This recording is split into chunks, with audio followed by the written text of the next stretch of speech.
सूर्य मैथिल साहब, 2016 या पिछली सरकार को इन्हीं तमाम चीजों के लिए कोसा जाता है कि उसमें ये हुआ, उसमें कार्रवाई नहीं होती थी, एक्शन नहीं होता था, सजा नहीं मिलती थी। अब तो सब कुछ होता है, फिर कैसे ये बिल्डिंग्स बच जाती हैं? धन्यवाद पूजा जी। पहले आपको और प्रदेश को था और आज मन बहुत आहत है इनका, जिस प्रकार से कितने घरों के नौनिहाल जो है चले गए, कितने घरों के दीपक जो है वो बुझ गए। मन बहुत आहत है और इस पे कुछ बोलने की भी इच्छा नहीं। लेकिन जब आपने बुलाया डिबेट में तो मैंने कहा यहाँ पर कुछ तथ्य रखने बहुत आवश्यक है, क्योंकि जिस प्रकार से फखरुल हसन चांद जी अपनी जिम्मेदारियों से भाग रहे हैं, उनको यहां भी राजनीति करनी है तो वो बहुत दुख है।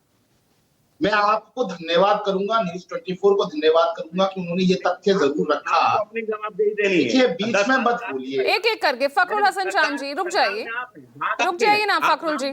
आप नाम लेके मेरी बात करेंगे तो मैं आपको जवाब दूंगा। आप सरकार में 10 साल से आप क्या कर रहे थे? 2016 का अगर आदेश समाजवादी सरकार में गलत हुआ था तो ठीक है, यही सवाल पूछा है मैंने फखरुल चांद जी, यही सवाल पूछा है। हाँ बोलिए सूर्य मैथिल।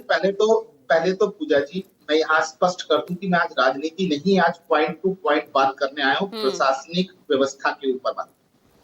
अब देखिए पूजा जी, यहाँ फखरुल हसन चांद जी जितना बौखला रहे हैं, उनको अपनी पार्टी की इमेज बचानी है, लेकिन वो इस पे जवाब नहीं दे पाए कि 10 साल पहले जो ध्वस्तीकरण का आदेश हुआ उसको किसने रोका। चलिए हम उस पर भी नहीं जाते, लेकिन आपको कुछ चीजें ऐसी हैं जिसपे की चर्चा करनी पड़ेगी। इन्होंने दिल्ली का भी विषय उठाया कि दिल्ली में जिस प्रकार से होटल में आग लगी उसके बाद क्या कार्रवाई की गई। तो मैं आपको बता दूं कि दिल्ली के अंदर इस समय में एक बहुत बड़े स्तर के ऊपर फायर एनओसी चेक ड्रिल चल रही है। कई जगहों पर लोगों को 5-5 लाख, 10-10 लाख और 15-15 लाख के चालान किए गए हैं। कई जगहों पर सीलिंग हुई है।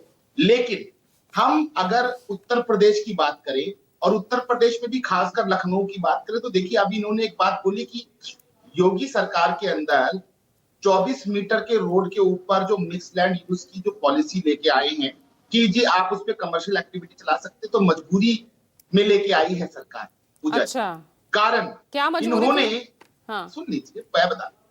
देखिए जब एक बिल्डिंग बन जाती है और बिल्डिंग बनने के बाद वो पूरी की पूरी बस्ती बस जाती है तो उसको तोड़ने से ज्यादा सरकार कोशिश ये करती है कि वहां पर दूसरा रास्ता निकाला। अच्छा, इनके शासनकाल में आए बाएं साए कहीं पर कोई भी अवैध निर्माण हुआ उसके ऊपर कोई रोक नहीं लगाई गई। उसका ताजा उदाहरण यहाँ पर आज हम देख रहे हैं कि यहाँ पर कितने घरों के नौनिहाल चले गए, कितने घरों के चिराग। हाँ तो अब तो दूसरा रास्ता निकल गया ना, कल ही निकला है दूसरा रास्ता, निकला है ना कल। आपके 9 साल के कार्यकाल में भी दूसरा रास्ता नहीं निकला इस बिल्डिंग से। पूजा जी देखिए नियम कायदों की किस तरह से कोई फायर एनओसी नहीं यहाँ पर, और दूसरा रास्ता कैसे निकला? दीवार तोड़कर दूसरे मकान से।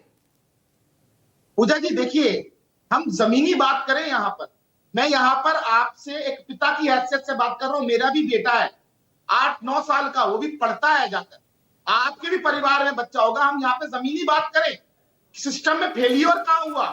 2012 से 17 के बीच में जो अवैध निर्माण हुए, उन अवैध निर्माणों का मुखिया कौन? एलडीए का मुखिया कौन?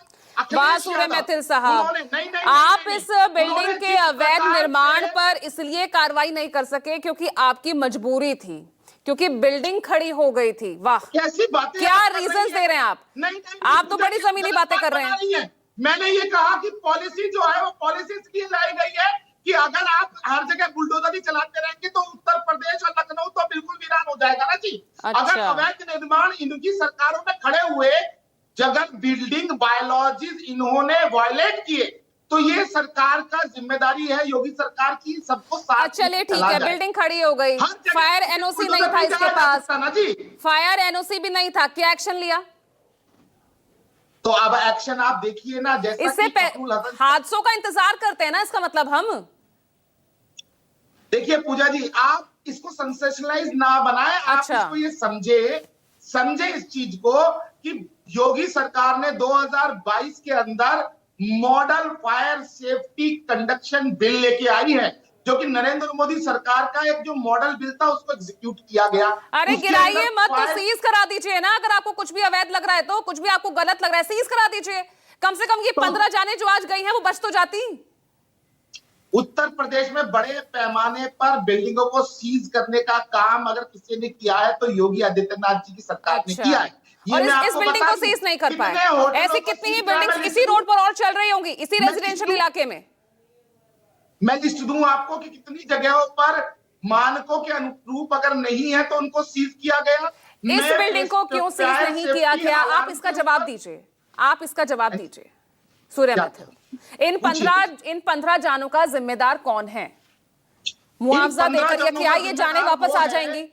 दिल्ली, इन 15 लखनऊ और कितने हादसों का इंतजार करें? इन 15 जानों का जिम्मेदार वो है जिन्होंने 10 साल पहले इसके डेमोलेशन के ऑर्डर्स को रिवोक किया, मतलब अखिलेश यादव। उनकी सरकार में उनके पास में ये मंत्रालय था और उन्होंने यहाँ पर बिगर किसी अरे कानून फखरुल के हसन ये चांद चल कह रहे रही थी। ठीक है हमारी तो गलती थी, चल रही तो थी। आपने क्या किया 9 साल में? आपने क्या किया? अगर आप एक हमने बिल्डिंग 9 सीज साल- करते तो बाकी बिल्डिंग्स अपने आप ही वहां एक्शन होता। अरे देखिए, एक नासिर तो पेश की जाती यहां से।